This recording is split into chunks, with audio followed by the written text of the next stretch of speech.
del otro lado, ya lo podemos ver, al señor Javier Bógalo, el autor de la biografía de Kobe Bryant, que se llama lisa y llanamente Kobe. Tocayo, buenas noches para vos, para nosotros, de alguna manera también. Javier Juárez, Ivana Brobanás y Nacho Miranda, te saludamos. ¿Cómo va eso? Muy buenas, ¿qué tal? Pues nada, encantado de estar aquí con vosotros. Un placer. Bueno, gracias a vos por atendernos. Siempre que hablamos con escritores o con colegas españoles, un agradecimiento muy, pero muy especial por el tema de la diferencia horaria. Son como las 12 de la noche, si los cálculos no me fallan. Así que son dobles las gracias. Bueno, la pregunta cae de Maduro. ¿Qué es o cómo surge Kobe, que es este libro, obviamente, como siempre, de ediciones JC, posiblemente la editorial de bibliografía de básquetbol más importante que tiene habla hispana? ¿Cómo surge este libro? Bueno, pues a mí a mitad de enero más o menos contacta conmigo por privado Gonzalo Vázquez, que para mí es el referente número uno del periodismo NBA en España, y me propone la idea de, bueno, él me quiere echar un guante, me quiere echar un cable y me propone la idea de escribir un libro. Entonces me comenta la posibilidad de ponerme en contacto con su editorial y escribir un libro, en principio, que iba a ser sobre un tema completamente distinto. Entonces, bueno, yo le digo que vale, y pasadas unas 2-3 semanas, más o menos, yo me reúno con la editorial y el editor me dice que, bueno, que ese tema se va a escribir tarde o temprano, que si yo quiero se va a hacer, pero que antes de eso le gustaría que se tratara una biografía sobre Kobe y me lo propone a mí. Entonces, pues bueno, en un principio me quedo así un poco, digamos, en shock, un poco desubicado, y le digo que me lo voy a pensar, y nada, pues pasados unos días le confirmo que sí, que venga adelante, y ahí está el pasado lunes. A ver, Ivo, si quiere arrancar con la ronda de preguntas. Dale. Javier, te pregunto, siendo Kobe Bryant una persona tan, bueno, conocida en absolutamente todos los ámbitos de su vida, ¿qué dificultades te presentó a la hora de escribir un libro sobre él? Bueno, a ver, dificultades realmente, el tema es que con Kobe hay una documentación estratosférica, o sea, hay un montón de documentación, un montón de información, y yo digamos que trabajaba con un límite de extensión que era generoso, 80.000 palabras, pero bueno, que es un límite. Entonces había que decidir qué tratar y no qué tratar, y bueno, pues eso quizá fuera, por alguna manera, la mayor dificultad, pero vamos, ya digo que también es una ventaja porque la documentación era excesiva. Javier, y tu forma de contar siempre también no es la típica biografía, sino que vas analizando el juego, el estilo individual de cada jugador. ¿Cómo fue en el caso de Kobe hacerlo teniendo, como vos decís, tantas opciones de información, de análisis? Claro, a ver, mi idea dentro de esa, bueno, limitación era hacer un libro, como lo digo, integral, ¿no? Donde se tratara pues todo sobre el jugador, o sea, tanto cuestiones de su vida como cuestiones técnicas, tácticas. Es verdad que bueno, yo cuando analizo, por ejemplo, el juego de un jugador, me gusta introducir vídeos, me gusta introducir pues un poco de secuencias para que la gente vea visualmente lo que se está tratando. Al ser un libro, evidentemente, no lo podía hacer igual, pero bueno, introduje pies de nota que con enlaces que remiten a vídeos de lo que se está hablando en las páginas. Entonces, pues bueno, pues esa era la idea, un libro integral. Cuando hace ya varios meses hablamos con Mariano Galindo, alguien a quien seguramente vos conocés y que lo tenés mucho más cerca que nosotros, sí. Y hablaba él de su libro sobre James Harden, nos comentaba que de alguna manera había operado cierto cambio en él, bien, en el momento de hacer el libro. Te traslado la pregunta, si el hecho de hacer una biografía sobre Kobe Bryant te modificó de alguna manera tu visión para con el personaje. Yo debo decir que en cierto sentido sí, porque bueno, conocí más en profundidad, aunque la verdad es que era un jugador y un personaje que lo había seguido desde el principio, realmente, prácticamente el principio, y sí que en algunos sentidos sí que cambió, un poco mi percepción, sobre todo porque bueno, como le dije el otro día a unos compañeros que también me hicieron una entrevista, noté que, digamos, sobre todo en su última etapa, en los últimos años, con el paso del tiempo, digamos que él se esforzó, entre comillas, por mejorar como individuo. Entonces, yo vi algunas historias que personalmente no conocía y que en ese sentido pues sí que me ayudaron a tener una visión más completa sobre él. Ahí recién mencionabas que como que descubriste algunas historias nuevas sobre él y te pregunto justamente cuáles fueron las cosas nuevas que descubriste de él como personaje. Pues mira, una de las anécdotas que más me gustan de él y que yo no conocía es que cuando él tiene recién cumplido los 18 años y acaba de llegar a Los Ángeles, ha sido drafteado unos meses antes, estamos hablando septiembre y tal, y él tiene 18 años, ya es jugador de los Lakers, ya ha firmado un contrato y él va paseando por la playa de Venice Beach en Los Ángeles con un miembro del staff de los Lakers y ve una pachanga que se está disputando en Venice, pues estas pachangas callejeras que se suelen jugar mucho allí, y él decide unirse a la pachanga a pesar de que los miembros del staff de los Lakers le dicen que vamos a ver, que no puedes ir por ahí jugando al baloncesto en cualquier sitio. Pero claro, él, pues como es una pasión absoluta por el juego, se une al partido y se lesiona la muñeca justo en este partido y bueno, pues los Lakers le echan la bronca, le mandan a una clínica, pero digamos que esa anécdota, que es de las primeras de su carrera, define un poco cierta esencia del personaje, ¿no? El amor absoluto por el juego, y lo dice el propio Derek Fisher, que no podía creer que uno de nosotros estuviera jugando en Venice Beach y bueno, que eso habla un poco de que Kobe simplemente era puro amor al baloncesto.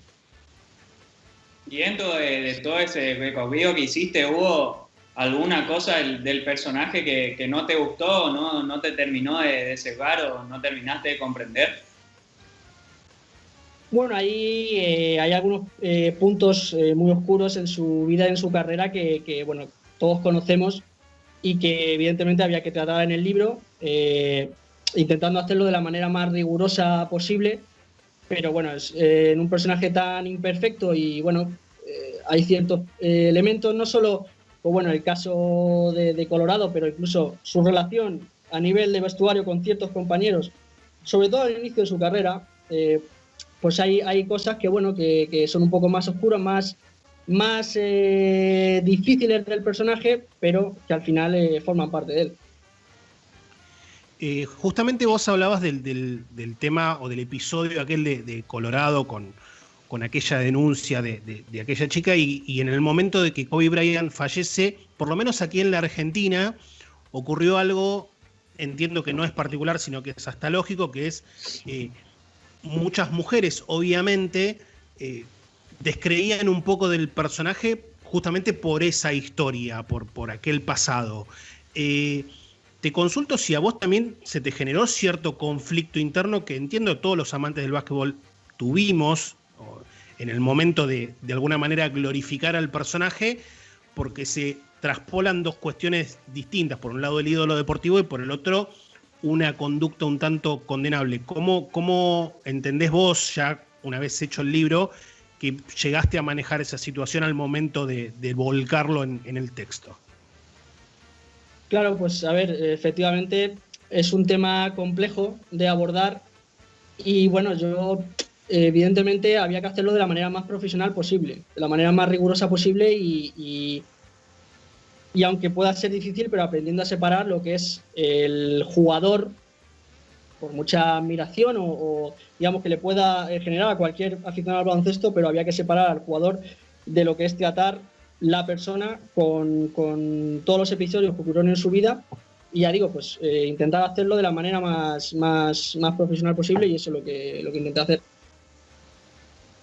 Al hablar de un personaje tan conocido, también te pregunto, ¿cuál era fundamentalmente tu objetivo con este libro?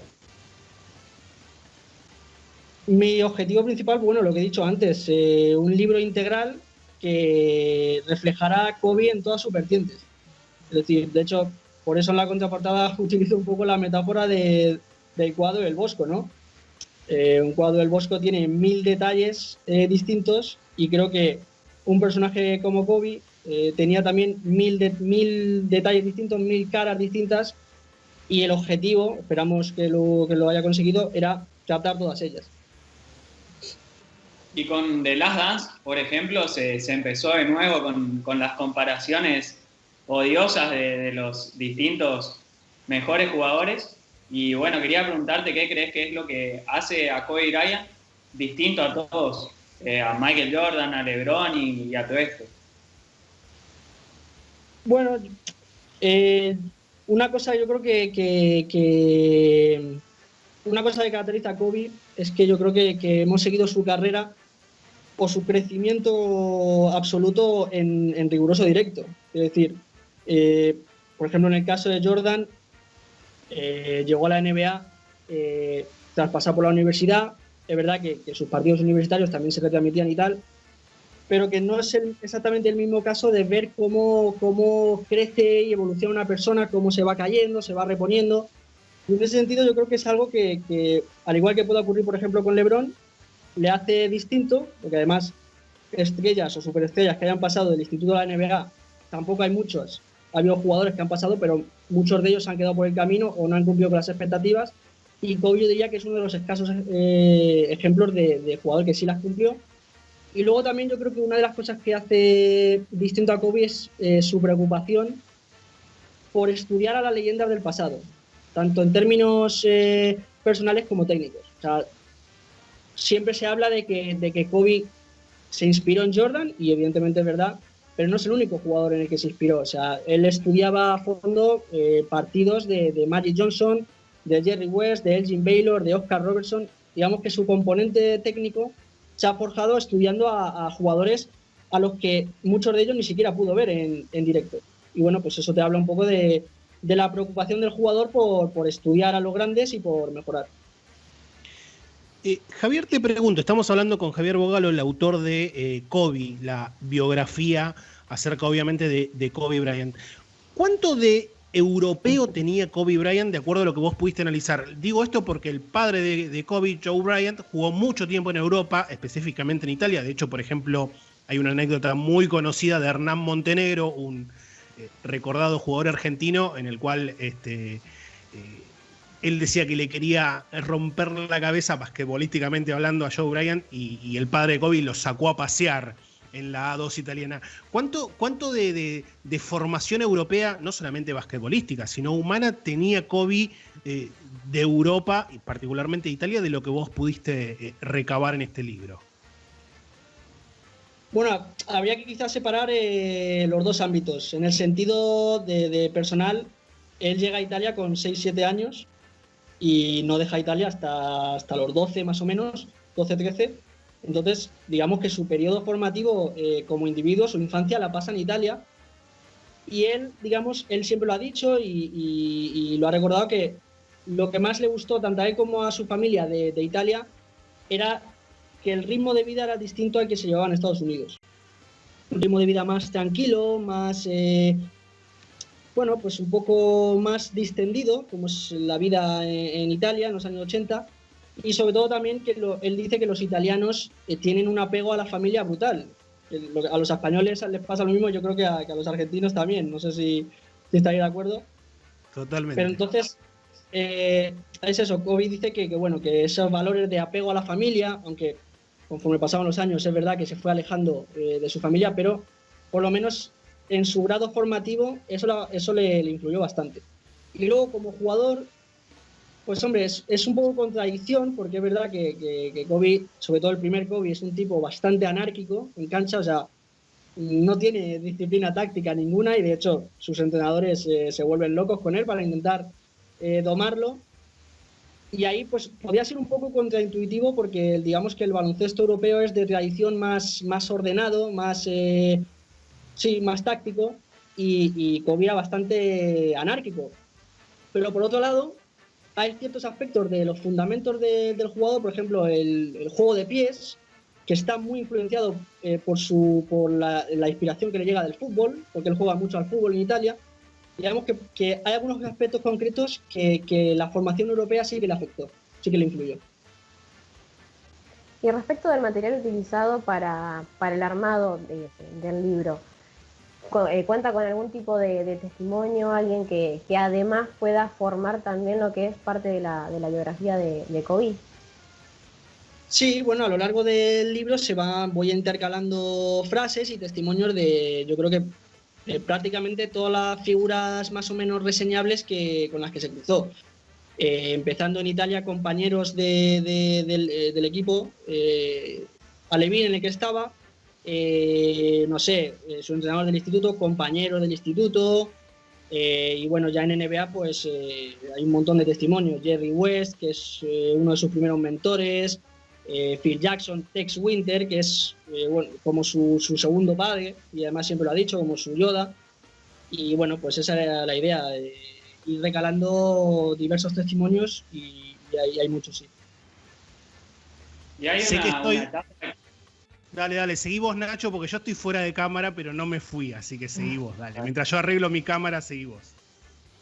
Y hay también un cierto debate que siempre me generó, por lo menos personalmente, que a partir del segundo título en 2010, como que el cuerpo de Kobe, el físico, empezó a decaer. ¿Y crees que pudo haber reaccionado de otra manera, por ejemplo, en cuanto a salario, en cuanto a ir relegando un poco su lugar, como hicieron, por ejemplo, en el caso de Dirk Nowitzki o Tim Duncan, o con Kobe eso nunca iba a pasar? Es una buena pregunta. Si me preguntas como, bueno, yo soy aficionado de los Lakers, si me preguntas como aficionado, yo te diría que sí, que ese último contrato evidentemente fue una losa bastante grande dentro de la franquicia. Ahora yo veía complicado, incluso en su momento, que él adoptara la misma actitud que Nowitzki y Duncan. Me parecía bastante complicado y bueno, sí, en eso influye efectivamente en el que el contrato pesara como una losa hasta el día que se retiró, influye que él se fue desarmando en lo físico, o sea, incluso antes de 2010. Es verdad que a partir de 2010 la cosa se acelera, pero incluso antes de 2010, o sea, él juega los Juegos Olímpicos con problemas en los dedos. Él empieza a desarrollar artritis muy pronto. Aparte tiene unos problemas en las rodillas porque, bueno, en su infancia tuvo la enfermedad de Osgood-Schlatter, que es degeneración progresiva de las rodillas. Entonces, digamos que el problema físico tiene que batallar con él desde el principio, pero es verdad que en su última etapa la cosa se va acelerando y, bueno, él, la temporada, por ejemplo, 2012-2013, que es entrenado por D'Antoni, él tiene unos tira y aflojas constantes con D'Antoni, porque, claro, el técnico le dice, oye, Kobe, estás literalmente desarmando en lo físico, sal ya de la pista, ¿no? No te podemos tener aquí más de 45 minutos por partido, y él se empeña en seguir jugando, no hay manera de sacarle, y bueno, pues al final yo creo que era el final previsible a un tipo que tenía una mentalidad que, bueno, muy al estilo jordaniana, por así decirlo.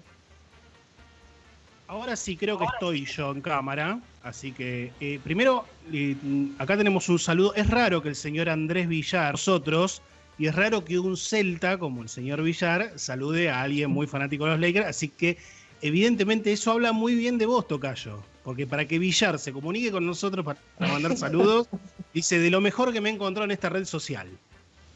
No, Andrés es muy buena gente, muy buen amigo mío y bueno, sí, nos conocemos ya desde hace años, la verdad, un gran tío. Muy bien, sí, buena persona. Tiene algunas cosas, a veces lo queremos matar. Bueno, es de los técnicos, eso ya... No, un abrazo grande a Andrés, que es más, también ha participado en el comienzo de este programa, lo hemos entrevistado también.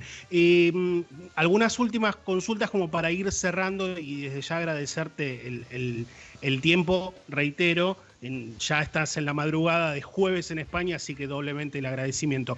¿Cómo está funcionando el libro? Por lo que vi, al libro todavía, que es algo que yo suelo mirar, aquí a Argentina no llega de forma... a través de Busca Libre, que es la página en la cual yo suelo comprar, pero bueno, ¿cómo está funcionando en España? La verdad es que datos concluyentes de cómo está ahora mismo vendiéndose, ahora mismo, o sea, no tengo. Me van llegando progresivamente y conforme voy sabiendo, por ejemplo, puntos de venta y tal, yo lo voy compartiendo. Es verdad que gente Latinoamérica, incluso de Argentina, Ecuador y tal, me han preguntado que si el libro iba a llegar hasta allí. Yo entiendo que sí. Bueno, entiendo que a través de Amazon debería llegar, pero bueno, es un proceso que va lento y sobre todo con el tema este del coronavirus, pues tanto que vaya distribuyéndose por distintas partes del mundo, incluso que llegue a grandes superficies, pues bueno, es un proceso lento y hay que ser pacientes. Ivo. Y aprovechando a modo de publicidad, si querés entonces, contale al lector con qué se va a encontrar una vez que tenga el libro en la mano. Pues yo creo que se van a topar con un libro en el que he tratado de reflejar pues lo que he dicho, a lo que era Kobe, la esencia de Kobe en todos sus ámbitos. Creo que es un libro, por lo menos, riguroso dentro de la extensión que manejaba, pero juzgará al lector, pero creo que es riguroso y nada, pues una ventana a lo que fue Kobe en todos los aspectos. Nacho, última.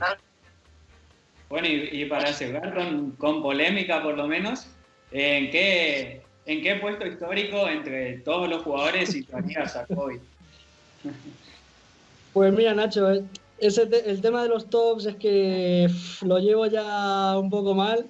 Y mira, al principio sí que me gustaba bastante hablar de tops y tal, pero es que ya se plantean de una manera que, claro, estamos hablando de un montón de leyendas y que no es fácil elaborar un top. Creo que es una cosa que requiere de un análisis exhaustivo, riguroso. No se puede simplemente mencionar nombres y ya está. Yo creo que hay que dar argumentos, justificar las cosas. Pero bueno, para que no quede la pregunta sin contestar, dentro del top 10 yo le pondría, sobre todo en la parte final. Entre los 5 primeros no le pondría, pero en la parte final, 8, 9, 10, 11, ahí yo creo que tiene que estar. Ya el número, el posición exacto, pues no sé, dependerá un poco del criterio de cada uno.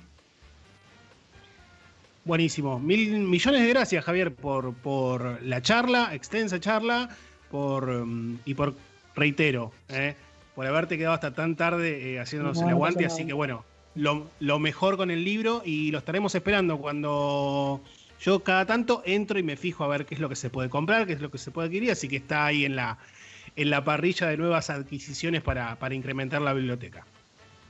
Muy bien, pues muchas gracias por haberme traído al programa y un placer. Un abrazo a todos. Muy bien, pasaba Javier Bógalo, el autor de Kobe, la biografía de Kobe Bryant. Si buscan en Amazon la pueden encontrar y alguna que otra página seguramente la va a traer aquí en la Argentina. Vamos.